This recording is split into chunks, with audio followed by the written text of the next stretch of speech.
አለ ድገመው። በራሱ አንደበት ቻሌንጅን አዳምጠኝ። ኢየሱስ በራሱ አንደበት እኔም አሁን ክርስቲያን ሆናለሁ። ቶሎ በላምጣ። አንድ ሰው ጣልቃ እንዳይገባ። እፎይና ቪኤስ ስናይፐር ባይዘው ስናይፐር ይባላል። እንታወቅ። እፎይ ቴንክ ዩ። ሁለት ሰው ምን አሉ? ኢየሱስ ጌታ ነኝ ያለበትን አምጣ። አንድ ሰው ቆይ እዚህ እንሆናለን አሉ። በደንብ አስተውሉ። ኦልራይት ሰው አታስገቡ። ቆይ አትረባብሹ። አሁኑኑ እንሆናለን አሉ። ኦልራይት ምን ያህል አይምሯቸውን እንዳልተጠቀሙ እዩት። አሁን ያነበቡት ክፍል ክርስቶስ ራሱ ነው የተናገረው። ጌታ ነኝ ያለበትን ክርስቶስ ካመጣ ክርስቶስ ጌትነቱን የተናገረበትን አሁኑኑ እንሆናለን አሉ። ይሄ ወንድማችን አሁን ያነበበው ራሱ ክርስቶስ የተናገረው ነው። ደግማ አንብበው። አረብኛ ስም ተረጋጋ፣ ይጨርስ መሐመድ። አንብቦት ራሱ ክርስቶስ የተናገረውን ጌትነቱን አንብቦ ምን አለ? ኢየሱስ ጌታ ነኝ ያለበትን ካመጣችሁ ክርስቲያን ሆናለሁ አለ። አንብብ። ኦኬ ለቀጥል። አሁንም ለአንብበው ድጋሚ። ኦኬ ሉቃስ ወንጌል 19:30 በፊታችሁ ወዳለችው መንደር ሂዱ፣ ወደ እርሷም ገብታችሁ ከሰው ማንም ገና ያልተቀመጠበት ውርንጫ ታስሮ ታገኛላችሁ፣ ፈታችሁም አምጡት። ቁጥር 31 ላይ ማንም ስለምን ትፈቱታላችሁ ብሎ ቢጠይቃችሁ እንዲሁ ለጌታ ያስፈልገዋል በሉ አላቸው ይላል። ለጌታ ያስፈልገዋል ሲል ራሱ ጌታ ነኝ እያለ አይደለም። እዚህ ጋር ልብ በሉ። ምን እያለ ነው? ቆይ አዳምጠኛ። ማን ነው ያዘዛቸው? ይህን ትእዛዝ ልጨርስ። ማን ያዘዛቸው? ልጨርስ። ማን ያዘዛቸው እኮ ጨርሰው መጀመሪያ። ማን ያዘዛቸው? ለመጨረስ እፎይ ልጨርስ እንጂ እፎይ። ማን ያዘዛቸው? ጥላቶቻችሁን ውደዱ ይላል መጽሐፍ ቅዱስ። ማን ያዘዛቸው? ስለምን ጥላትና መውደድ ነው? ቆይ በደንብ አስተውሉ ወንድሞቼ፣ በደንብ አስተውሉ። ኢየሱስ ጌታ መሆኑን የተናገረበት ካለ ሁለቱም ምን ብለዋል? ክርስቲያን አሁን እንሆናለን ብለዋል። ምን ብሎ አዘዛቸው? ደቀ መዝሙርቱን ክርስቶስ ሂዱ፣ አህያ ታስራ ታገኛላችሁ፣ ፈታችሁ አንጡልኝ። ለምንድን ነው ብለው ከጠየቋችሁ ለጌታ ታስፈልጋለች ብላችሁ መልሱ። ያዘዛቸው ማን ነው? ክርስቶስ። አህያዋን ስለፈለገ ሊቀመጥባት ስለፈለገ ትእዛዝ ሰጣቸው። ማን ነው ትእዛዝ የሰጣቸው? ጌታ አህያ ላይ ይቀመጣል ወይ ግመል ላይ የሚቀመጣል? አላህ አዳም ተረጋጋ። ኢብኑ ተይሚያ ምን እንደሚል አታውቅም? አላህ ከፈለገ ቢምቢ ጀርባ ላይ ይቀመጣል ይላል። ተረጋጋ። አሁን ይሄን አታውቅም መሰለኝ። የቢምቢ ጀርባ ላይ ይቀመጣል ይላል። ተረጋጋ። ቆይ ሽፍት አታድርግ። አሁን ተራስጠኛ ምንድነው የምትጮው? አንብብ። ማን ነው ትእዛዝ የሰጣቸው? ማን ነው ትእዛዝ የሰጣቸው? ሰምቻለሁ፣ አዳምጫለሁ። እስካሁን ድረስ ጌታ ምን ነገር የለም። አሳየው እስቲ ጌታ የሚለውን። ጌታ የሚል የለም እያለ ነው። በእጅን ካና አሳያቸው። አዎ እኔ ጌታ ነኝ ያለበትን ቃል በቃል አምጣ። ቃል በቃል ምንድነው ይሄ የሚለው? አሁን እዚህ ክርስቲያን ይሄ ምንድነው የሚለው? አሁኑኑ ክርስቲያን ይሆናል። እኔ ጌታ ነኝ ካመጣው ምንድነው የሚለው? ይሄማ ይላል። ምን ይላል? ጌታ ነው ይላል። ባዩ ራሱ ማን ነው እዚህ? አንብብ። ባዩ ማን ነው እዚህ? ክርስቶስ ኢየሱስ። ማስረጃ አይልም? ማስረጃስ? ኦኬ ኢየሱስ እንደሚል ካሳየው ጌታ ነኝ እያለ ነው ማለት ነው። ኢየሱስ መሆኑን ካሳየው ጌታ ነኝ ያለበትን ቦታ ብቻ ቃል በቃል ከዛ እኔ ክርስቲያን ሆናለሁ። ይሄንን ትእዛዙን ኢየሱስ እንደሰጠ ላሳያ። ማቴዎስ ወንጌል ምዕራፍ 21 አንድ ክፈተው። ቶሎ በል። የትም እንዳልሮጡ በደንብ ታዘቧቸው። መጨረሻቸውን ታያላችሁ። ጥለው ነው የሚሸሹት። ጥለው ይሸሻሉ። ጥለው ትሸሻለህ። እጅ እንደዚህ ነው። ይኸው እንዲህ አድርጌ አወራላችኋለሁ። ጥለው ትሸሻለህ። መጨረሻ ላይ ከስር ያላችሁ ታዘቡ። ከፍ አድርገው ትንሽ ሉክ ወደ ኢየሩሳሌምም ቀርበው መሐመድ ሚት አድርጋ እንደ ጠብቅ። እንዲህም አላቸው፣ ትእዛዝ ሰጣቸው። ልብ በሉ። ያን ጊዜ ኢየሱስ ከደቀ መዛሙርቱ ሁለቱን ላከ። የላከው ማን ነው? ትእዛዝ የሰጠው ኢየሱስ። ሁለቱን ላከ። ትእዛዝ ሰጣቸው የሚለው እዚህ ማን ነው? ባዩን ክርስቶስ ኢየሱስ አሳያለሁ። አውሸው አሳያለሁ። ይኸው ተርታውን ላንብብልና አሳያለሁ። ቁጥር 6-7 አካባቢ አለ። እንዲህም አላቸው፣ በፊታቸው ወዳለች መንደር ሂዱ። በዛን ጊዜም የታሰረች አህያ ውርንጫንም ከእርሷ ጋር ታገኛላችሁ። ፈታችሁ አምጡልኝ ያለው ማን ነው? እንዲህ አሁን አንብቤ የለ መለስ አድርገው ክርስቲያን ማን ነው ንገረኛ። ያን ጊዜም ኢየሱስ ከደቀ መዝሙርቱ 2 ላከ።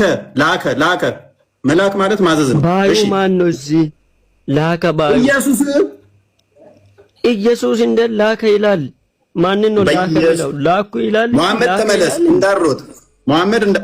እንዳሮጥ ቆይ አንዴ ማማዬ ጣልቃ ትግቢ። ቆይ ሊሮጡ ነው ሊሸሹ ነው። ታዘዋቸው ከስራ ያላችሁ ከሮጡ እስልምና ምን አይነት ውሸት መሆኑን ከነሱ ትረዳላችሁ። ኦኬ አላህ ነግረን እንችላለን። ኦኬ አምላክ ማለት ምን ማለት ነው? አምላክ ማለት ሁሉንም የፈጠረ ሁሉንም የሚያውቅ መጀመሪያ የነበረና ያለ የማይሞት ቢያስ ሁሉን የፈጠረ መጀመሪያ ያለ መጀመሪያ መጨረሻም የሌለው። ዮሐንስ ወንጌል ምዕራፍ 1 ላይ ስትጀምር ገና ቁጥር 3 ላይ ሁሉን የፈጠረ እንደሆነ ይናገራል። ሁሉን የፈጠረ እንደሆነ ያለና የነበረ ለመሆኑ ደግሞ ዮሐንስ ራእይ ምዕራፍ 1 ቁጥር 7 ራእይ 1 ቁጥር 17-18 ይናገራል። ያለና የነበረ እርሱ እንደሆነ አልፋና ኦሜጋ። በቁርአን ላይም የአልፋና ኦሜጋ አለ። ምዕራፍ 57 ቁጥር 3 ላይ ፊተኛ ኋላም ቀሪ እሱ አላህ ነው የሚለው ማለት ነው። ያለ የነበረ የሚለው ቆላሲያስ ምዕራፍ 1 ቁጥር 16 ላይ በተመሳሳይ ሁሉ በክርስቶስ እንደተፈጠረ ሁሉ በእሱ እንደተፈጠረ ይናገራል። ኤፌሶን ምዕራፍ 2 ቁጥር 10 ላይ ሁሉ በእርሱ እንደተፈጠረ ይናገራል። ስለዚህ ሁሉ በማን የተፈጠረው? በክርስቶስ።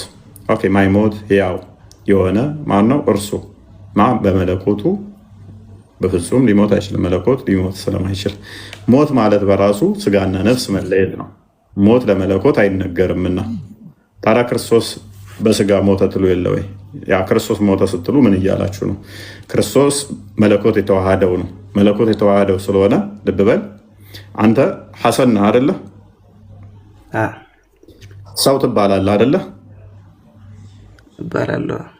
ሰው ስትባል ምንህ ነው ሰው የተባለው? ነፍስህ ወይንስ ስጋ?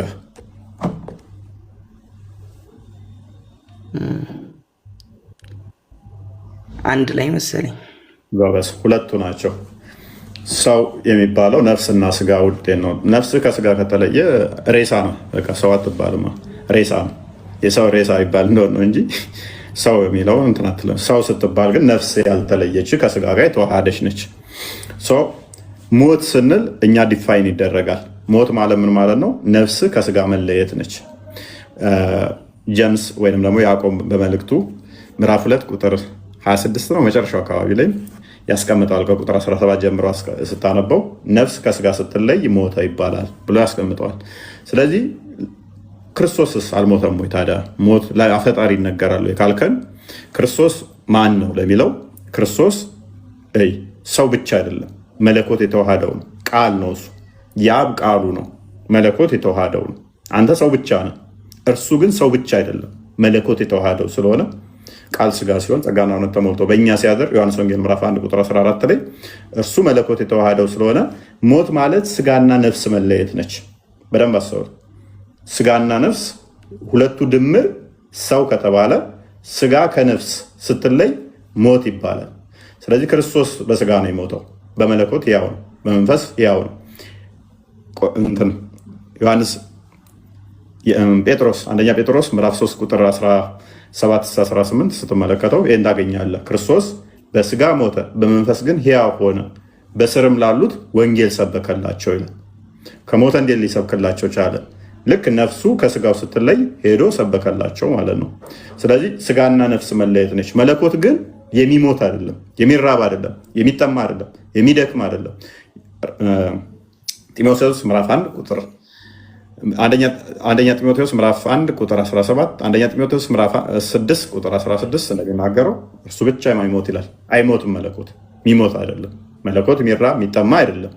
ክርስቶስ በስጋ ስለተገለጠ ግን በስጋ በመገለጡ ምን ተራበ ተጠማ ሊባል ይችላል። ለምን?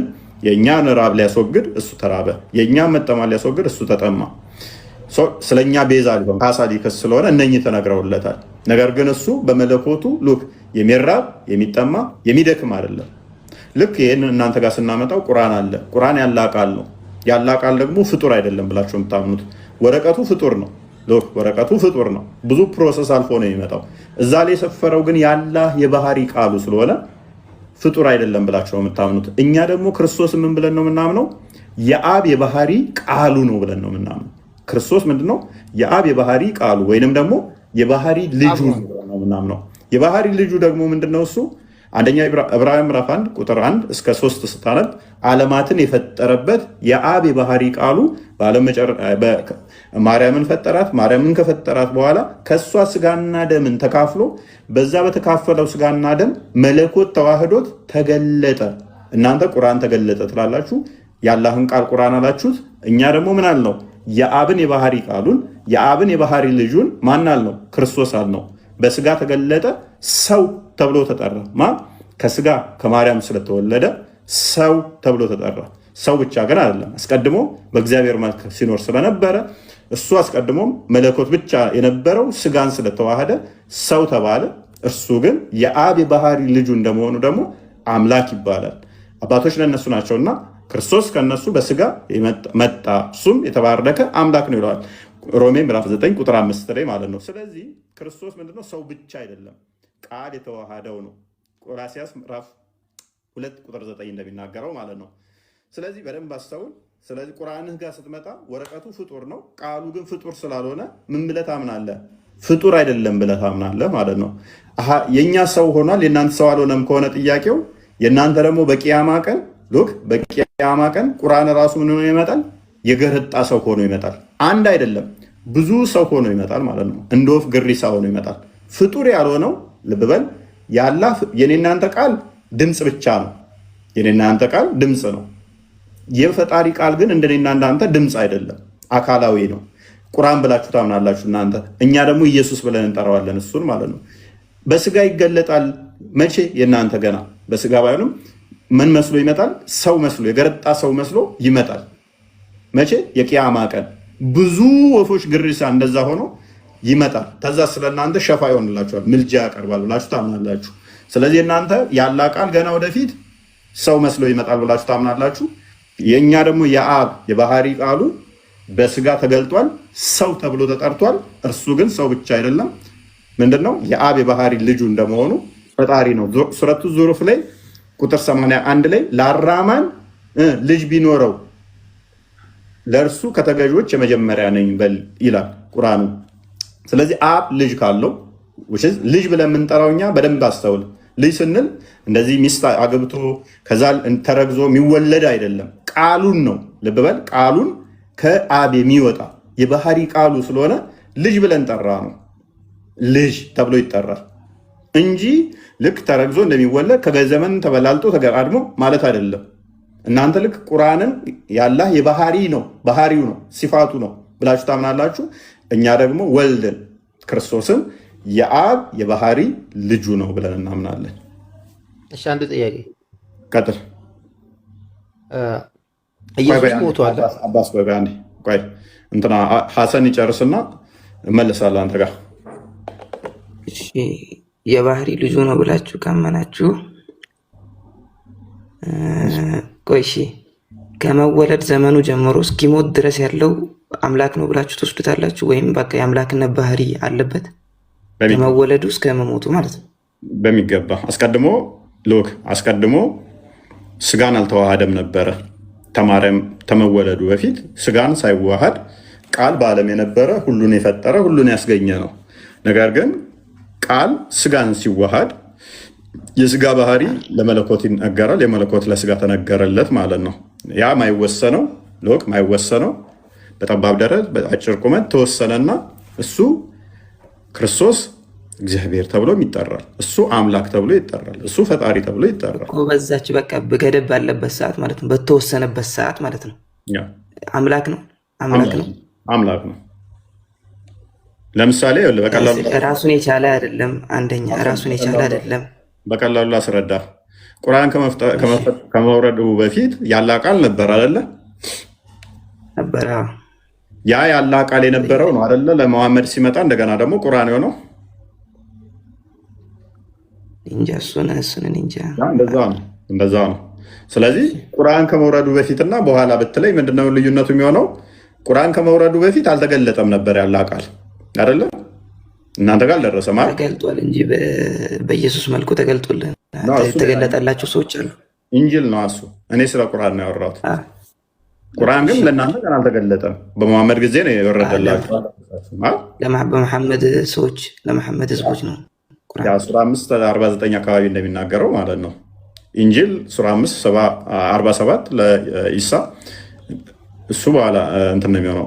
ስለዚህ ለሙሐመድ የመጣው መቼ ነው? በኋላ ነው። ስለዚህ ለሙሐመድ ሲመጣ ተገለጠለት ማለት ነው። ሱራ 6:156 እንደሚናገረው 156 እንደሚናገረው ቀድሞ የነበሩት ሁለቱ ጭፍሮች መጽሐፍ ተሰጣቸው። 155 ላይ ደግሞ ለሙሐመድ ያ ቁርአን ወረደለት ማለት ነው።